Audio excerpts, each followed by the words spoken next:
Hi and welcome back, or welcome to my channel. If this is the first time you're seeing me, I am so sorry because I'm disgusting and we're going to do my hair today.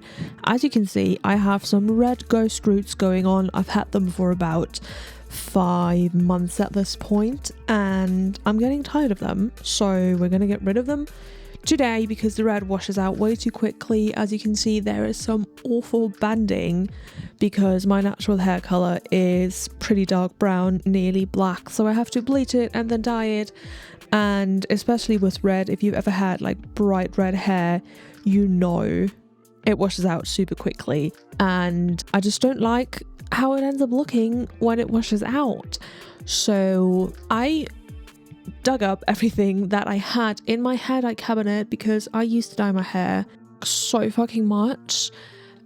I have a bunch of just like leftover hair dye everywhere all the time, so I dug up some purple and we're gonna just mush that into our hair and completely ignore the fact that I don't actually love purple, and I especially don't like purple hair on myself, but we will cross that bridge when we get there. So for now, I'm just slopping in my purple hair dye that I mixed together from like 2 or 3 different leftover hair dyes. I'm a very messy hair dye person, if you couldn't tell, but that's what old band shirts and nail polish remover are for. This is how the purple came out. Personally, a little shocked that it ended up so splotchy. It's a cute color, like the lengths and stuff. Here's where I realize I absolutely fucking hate it and I need to do something else about it because there's still a shit ton of banding. My roots, yeah, no comment. Yeah, this purple has to go. I had the bright idea of using henna for some fucking reason.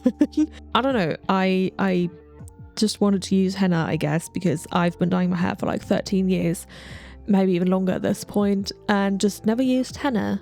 I boiled some strong black tea and mixed up the henna, and it actually smelled really good. It smelled kind of like clay. It smelled really good. By the way, these are my hair dyeing glasses. This is the henna mixture. It's set to let it sit and cool, and it changed colors, which is like magical. Then I mixed in some water because it was kind of clumpy, and then I started applying it to my head, and as you can tell, that just kind of didn't go how I would have expected it to go. It was still really clumpy, really dry. It didn't spread nicely. Yeah, it just kind of wasn't the vibe for me. I mean, it did say on the box, like in the hair dye's defense, that this was only for like dark brown or already black hair to like go black or blacker. And I kind of figured that the purple portion was too light, but I wanted to try it anyway. You'll see the result in a second. I might give henna another go. Had it sit on my head for like 3 or 4 hours, and this is the result. It did even out the purple a little bit, and it made the purple kind of ashier, which I liked. This is what I thought the purple was going to end up looking like the first time around, but I even let it develop like 3 or 4 days. How you're supposed to use henna because it darkens over time, but it just wasn't it for me at this point in my life. So we are going back in with the old faithful black box dye that I also had at the back of my hair dye cabinet that I always kind of keep for emergencies, I guess you could call it. I don't know what possessed me at this point to start with the back sections, because usually I start with the front sections when I dye my hair, just to ensure that when I look in the mirror, the parts that I can see look good. I think I started in the back because there was like the most purple there, because I ran out of henna before I got to the back section of my hair. Anyway, this time I ran out of dye when I got to the front sections of my hair. So, which is crazy because my hair isn't really that thick and it's also not that long. And I don't understand why like one thing of box dye isn't enough for me because I don't have that much hair. Anyway, then I took a break to do my nails. I'm trying to do my nails again like once a month-ish, once in a month and a half. I went with a sparkly pink and I think it's really cute. It's a super cute shade of pink. Slay, we get it. You love them. I love my tiny little glitter nubbies. And this is how it came out with the box dye. You can see like where I have my light. It has like a purple sheen. It's not where you would come up to me and think, oh, that's purple or that's dark purple. But like, you know those burgundy box dyes that look red in the sun? This is what it was kind of like. So I figured now's as good a time as ever to try the black hair dye shampoo that everyone on TikTok is using at the moment. It comes in a huge bottle. You just kind of pump it out and chuck it in your hair, leave it for 15 to 20 minutes.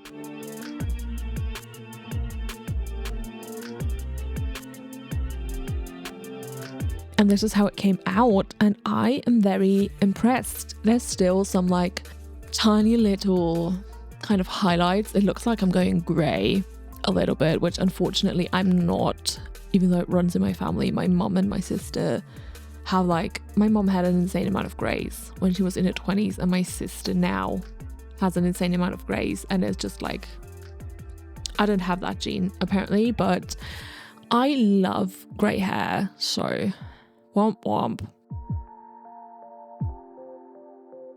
Showing off my nails again, and slay girl, Miss Utah Mom. At this point, I was unhappy with the fact that I had a black bob. So I threw in some extensions. I just took the clips off some of my clip-in extensions and sewed them on my head, and it looked okay. At this point, I'm cutting them to make them blend a little better. You'll see in a moment that I probably would have needed another pack or some tapes, especially around my face framing pieces, like where I'd usually cut a fringe or something. They're just very thick and heavy.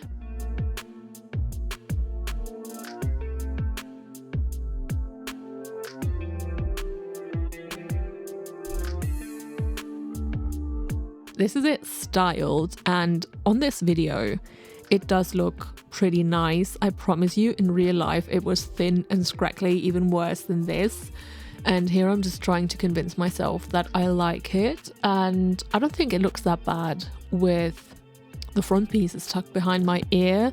Super unsure about it. This was the evening of the day. I put in all these extensions and cut them and styled them, and then this is a couple hours later around 11 p.m. that same day, and I'm taking out my full set of extensions because I couldn't convince myself to like them.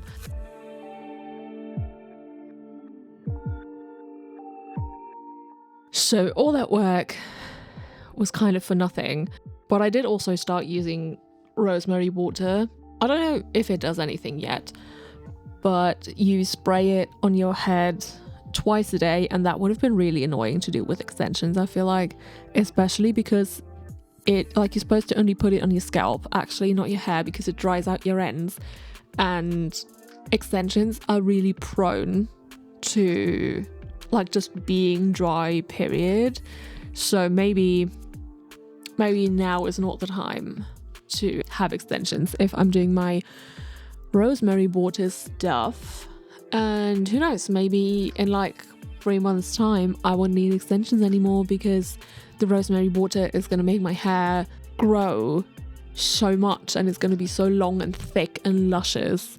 I'm going to be accused of wearing wigs.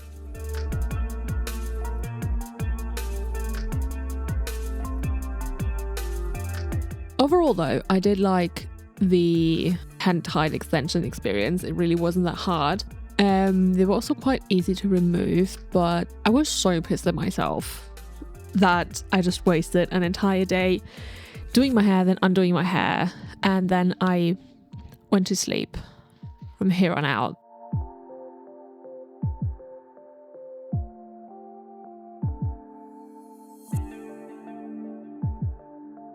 These are all the extensions that I took out. Womp womp. I am so shiny. Hey. I think this is my first talking portion in this whole video. I'm about to do my lash lift and also dye my lashes while we're at it. I used to do my lash lifts religiously every like 4 or 5 weeks, and then I got lazy. I want to start doing them religiously again because I like how it looks. In theory, I way prefer lash extensions. I just like how they look more because they're a bit more dramatic, and I'm all for the drama, but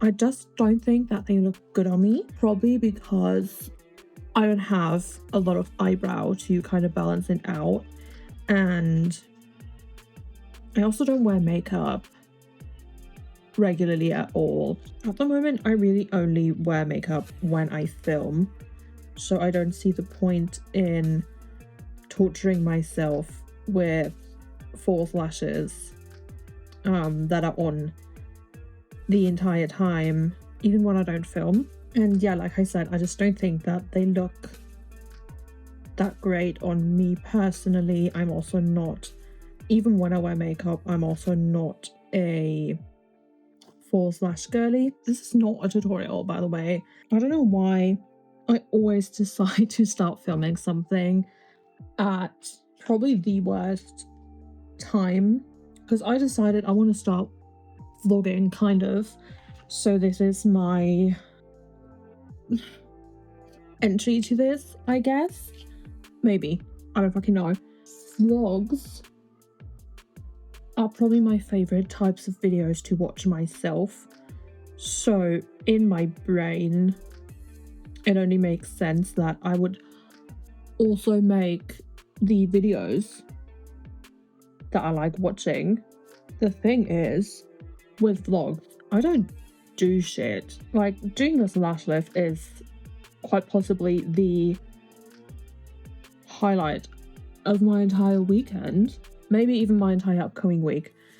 And it's also taken me, like, from starting this video, whatever it's gonna be, to this point where I'm now doing my lashes. Took me, I wish I was joking, 3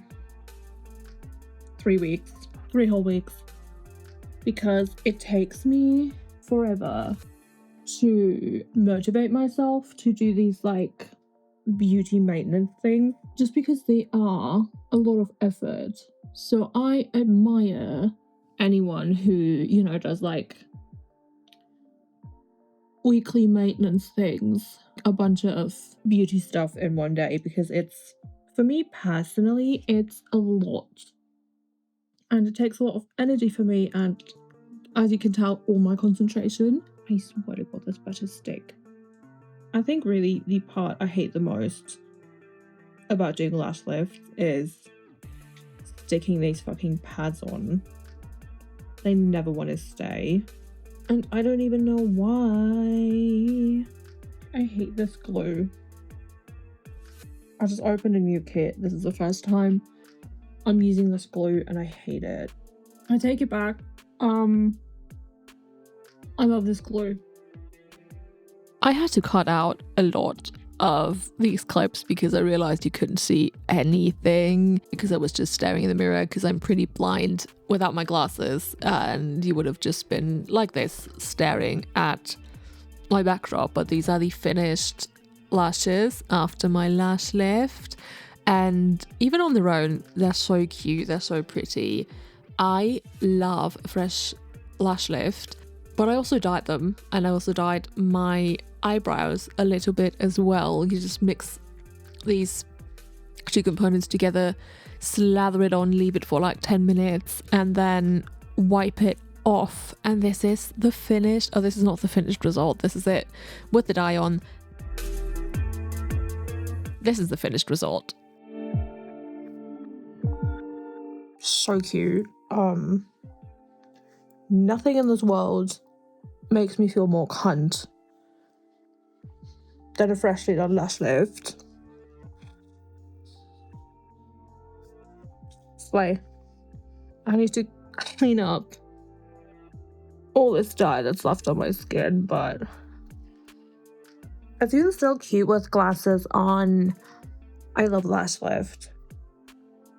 Now, like I said, this whole recording all of this took me nearly a month because everything overwhelms me, so my hair is already a little faded. I didn't dye in between this and the black hair dye shampoo clip, so it didn't really fade that much. There were 2 weeks between when this was taken and the black hair dye. The hair dye shampoo did actually pretty well, considering it's just meant as a hair refreshing treatment or whatever. This is everything all together. My fucking grown out nails at this point, the lash lift, the lash dye, and the black bob, starting to think is actually kind of cute. Thank you for joining me today. I hope you liked this video. If you did, please consider leaving me a like. And if you aren't already, please consider subscribing if you would like to see more, because it helps me out a lot. And I will see you in the next video. Bye.